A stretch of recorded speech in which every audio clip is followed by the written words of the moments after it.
আজকে ভাই নতুন বন্ধু নিয়ে প্র্যাঙ্ক করবো, ঠিক আছে? তো তোমরাও দেখো কি হয়।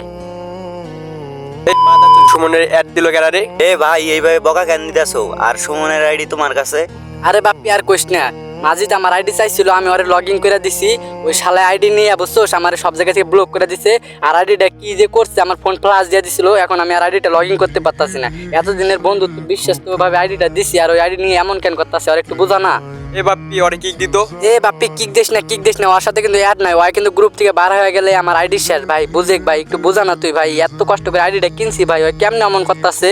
ওই শালা মাজিদ তো আমার আইডি চাইছিল, আমি দেই নাই ভাই, আমি বাইচা গেছি। তুই এটা কি বলতাছস রে ভাই? ওই আমার আইডি মাইরে দিছে, তুই বোঝা না ভাই। এ সুমন থাম থাম থাম, প্র্যাঙ্ক করা বাদ দে।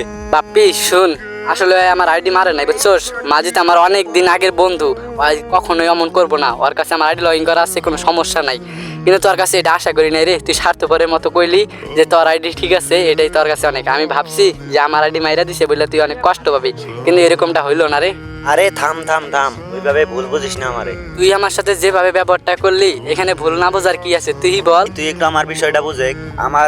আমি পরিবারের একমাত্র ছেলে, আমার ইনকামে পুরো পরিবারটা চলে, তাই আমার মাথায় অনেক প্যারা থাকে, তাই তোর বিষয়টা সিরিয়াসলি নেই। তবে শুন, তোর এই বিষয়টা আমার খুব খারাপ লাগছে, ভাই মাফ করিস রে বন্ধু। আমি মনে হয় তোর সঠিক বন্ধু সিলেক্ট হতে পারি নাই। আরে না রে বন্ধু, পারলে তুই আমার এই মাফ করে দিস। তোর সাথে এতটা প্র্যাঙ্ক করা ঠিক হয় নাই, আমি বুঝতে পারি নাই রে। আর ভাই তোমাদেরকে বলতাছি, জীবনে এগিয়ে যেতে হলে বন্ধুর দরকার। আর ওই বন্ধু যদি সঠিক না হয় তাহলে কেমনে হইলো? তাই বন্ধুদেরকে মাঝে মাঝে পরীক্ষা করো। আর আজকের মতো আল্লাহ হাফেজ।